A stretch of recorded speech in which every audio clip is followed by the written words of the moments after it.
All right. Well, hello, everyone. I am back again for another Friday 15. So what is a Friday 15, you all ask? Well, every Friday at 12 p.m. Central Time, we go ahead, we take 15, sometimes 20 minutes to answer your questions about the travel industry that you've submitted on our website. If you do have questions that you would like to submit for future Friday 15s, or if you would like to watch some past episodes, please go to hostagencyreviews.com/Friday15. We also bring on many special guests, as you all know, and it's such a fun way to end the week.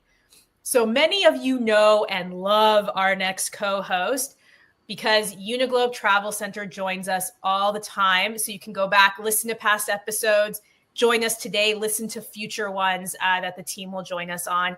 And I am so excited to welcome Betsy. Welcome to the Friday 15. Thank you. I'm so excited to be here today. We're so happy to have you. And we've got some wonderful questions if you are ready to jump in. I am ready to go. Beautiful. Okay. So I love this first question. This is from Michelle. And she's saying, I am a disabled travel agent that's just starting. I'm nervous about fam trips. How can I explain, or how can a host agency help me joining a fam trip? That is a good question. So we have,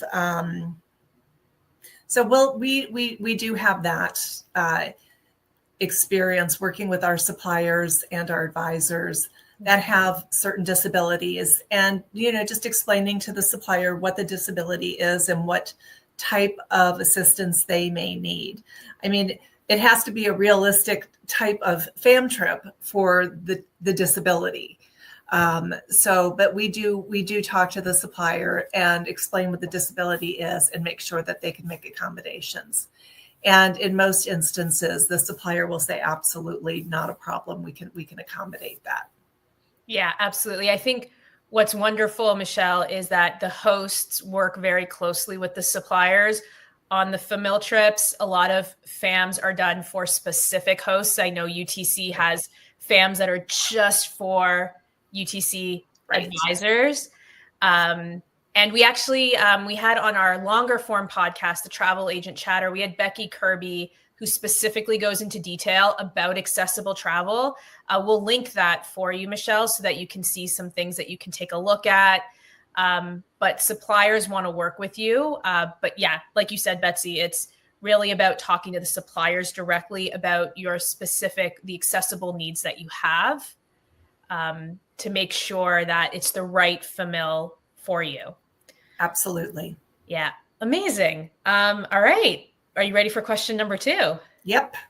Beautiful. Okay. So this is a bit of a longer question. This is submitted. I love when Anonymous submits all the time. So they said, I'm thinking about switching to another host agency because the one that I am with really doesn't reach out or ask me things like why my sales are low.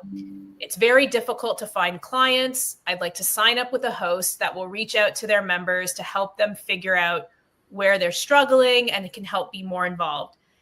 And on top of that, so this is kind of a double question, do I lose all of my credentials that I already have with some of the suppliers, like completing different trainings and courses? So maybe we'll go into the first one about the support and then the credentials after.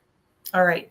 Yeah. So I'm going to go both sides on that. Yeah. So as an entrepreneur, you're joining a host agency as an independent contractor, an entrepreneur. So you've got to have a little kind of an edge, and you have to be willing to go after things that you need.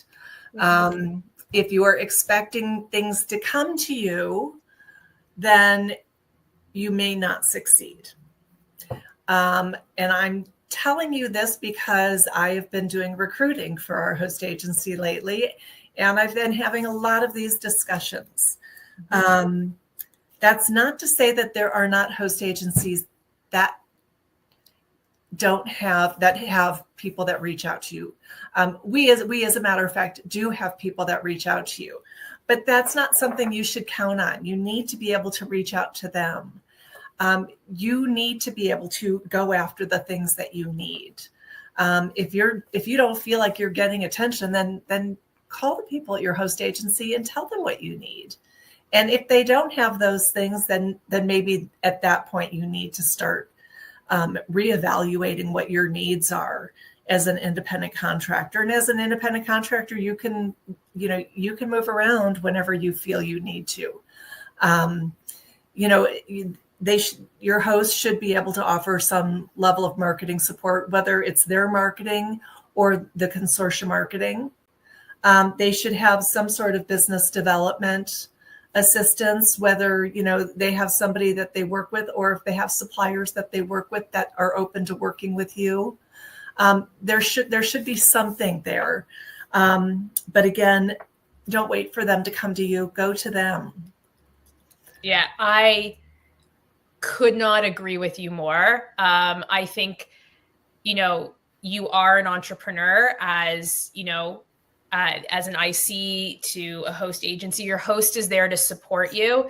I also think sometimes, we don't, if you don't ask the question, like I always say to my team, if you don't ask me, I don't know what I don't know. So I don't know that, you're unaware of this, or that you need support with this, or you like this, or you don't like this, until you tell me or until you ask me.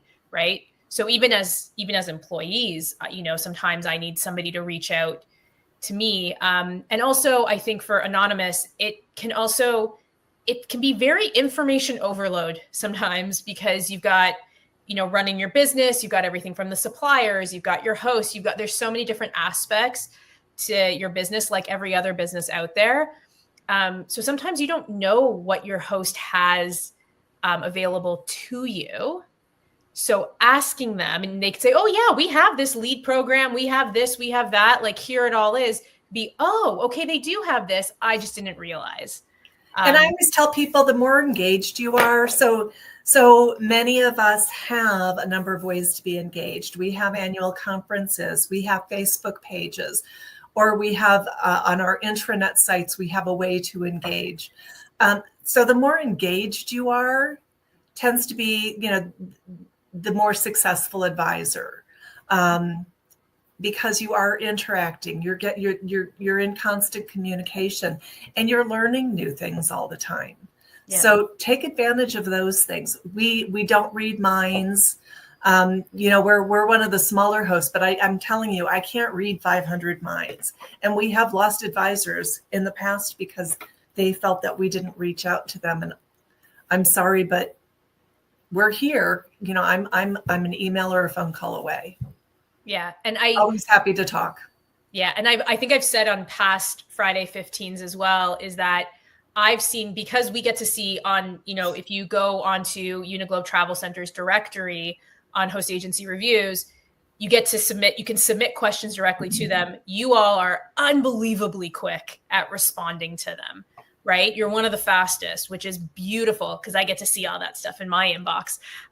But, you ask the question, and not only that, you get a very detailed response. It's not just a give us a call and ask. You actually answer the question so that others who come across the questions and answers, right? So it's a beautiful thing. So that is something to take advantage of. And kind of like you mentioned before, community. That's one of my favorite things about being a member of a host agency, is this community that you have. I guarantee, Anonymous, other advisors are feeling the same way, right? And they can give you advice on things that they've done in the past that make them successful now with this host. Or, you can speak to advisors with other hosts. But I always say, if you've chosen this host, you've chosen them for a reason. Speak to them first and ask questions. And if the answers are not what you're looking for, or not the support that you require, then I would say, start taking a look at other hosts. But I always say, talk to your host first and ask them the questions, because it takes some work to switch hosts. Absolutely. It absolutely does. And when you're talking to a new host agency, I liken it to buying a house. You're looking for a new home, and you've got to feel like, is this a place I think I can live? Absolutely. And you want to make sure that it feels right to you, right in your gut.